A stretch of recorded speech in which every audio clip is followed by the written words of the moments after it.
Hey folks, hope you're doing well. Welcome back to the channel and welcome to Call of Duty Modern Warfare 2 2022.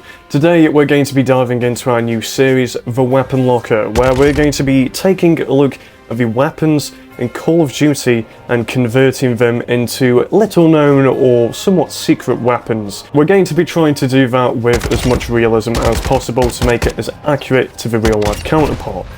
Now, before we go any further, I just want to mention a few things. These conversions are not going to be meta in any way.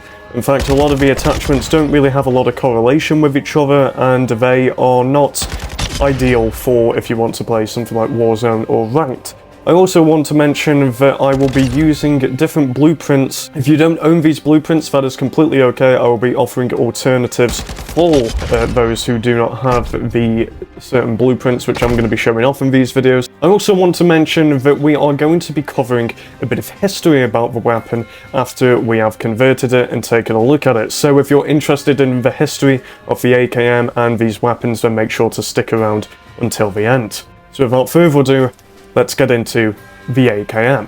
So first off, what you're going to need is you're going to need the Kastov 7.62 assault rifle. Now, I am going to be using the Rebel blueprint for creating this AKM, and the difference that this mainly gives to this weapon is it changes out the pistol grip to a traditional wooden pistol grip instead of the polymer one, which is typically featured on the AK-100 series weapons. Now, at stock, the Kastov 7.62 is the AK-103, so we're going to need to make some adjustments to it in order to turn it into the AKM. Let's start off with the optic. Now, for the optic, we're not actually going to put anything on. I would love to have an optic on this weapon. However, the Kastov 7.62, when you apply an optic, the Picatinny rail is mounted onto the dust cover and doesn't in fact use the optic mounting device, which you can see here just above the trigger on the left hand side of the weapon. So we're going to go without an optic on the weapon for now.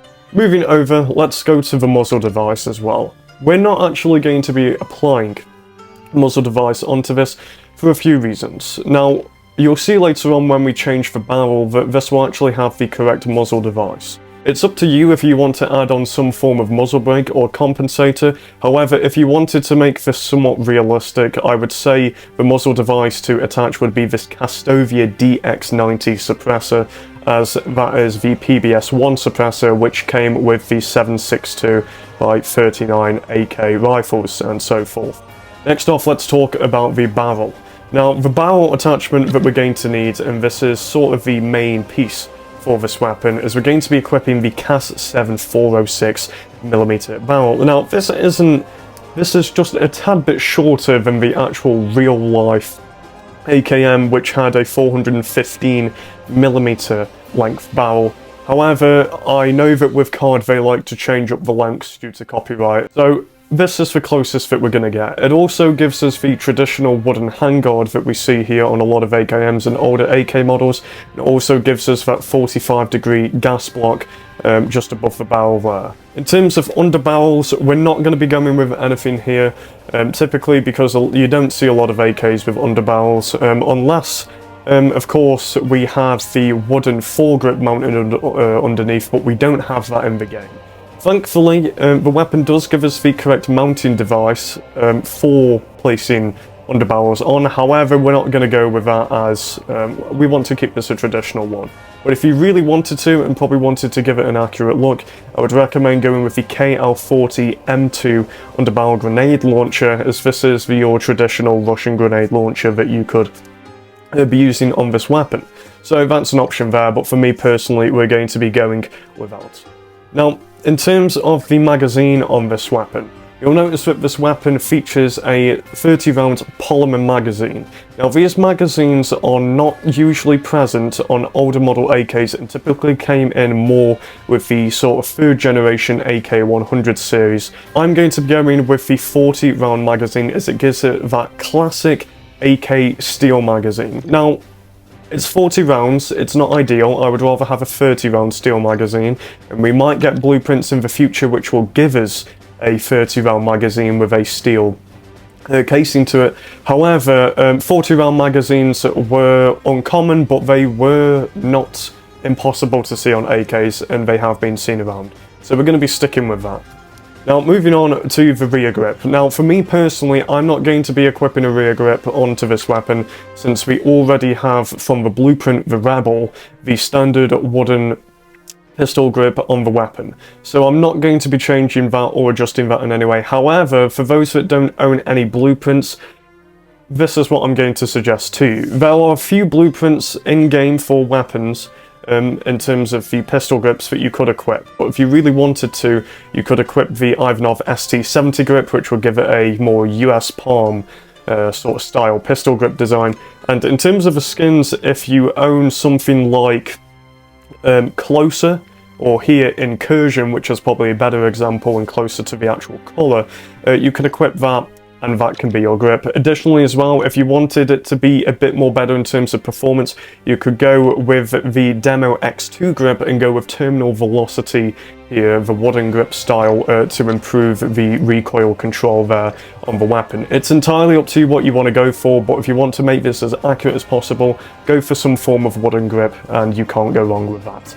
Moving on, let's go to the stock. This will be our sort of final step towards making this AKM, and we're going to be changing out this folding polymer stock to the Ivanov wood stock. Now, you'll notice here that it comes up with the Rebel blueprint skin, but we're going to equip default, and this will just give us the default skin, and you'll see when we inspect the weapon.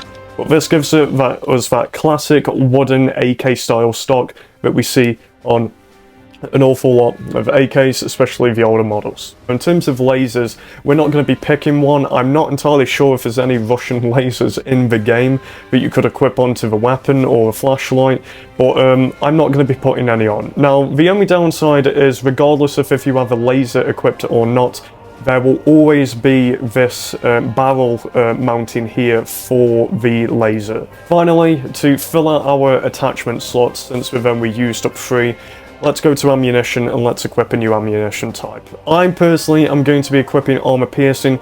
However, I would recommend that you pick either between armor piercing or high velocity. High velocity more so if you're going to be playing Warzone or DMZ with this, so you can hit them targets at longer range. But since I'm more of a multiplayer 6v6 player myself, I'm going to be using armor piercing, as it will help with hitting targets through doors and taking down enemy aircraft and so forth. So ultimately, this is our final build, and this is our AKM. Finally, to add to the cosmetics of the weapon, I've made 2 additional changes. I've changed out the receiver style to the Noir blueprint, and as you'll notice here, from the default receiver blueprint here, it's got a standard smooth dust cover there. But the Noir blueprint actually gives it the ribbed dust cover, which is very traditional on a lot of older style AKs, and so we've gone with that. Now, the only issue is, the receiver by default is this very metallic purple colour. And so what I've had to do in order to cover that up is equip the charcoal camouflage, which gives it this very clean black look. It doesn't really fit in with the rest of the kind of knocked up wooden parts of the weapon. However, if we're going for realism and we want this to be as close looking to an AKM as possible, then this is what we're going to have to do. And overall, I think this looks pretty great. So without further ado, let's jump into the firing range and let's take a look at the weapon inspection itself, and then we'll go over some history on the weapon.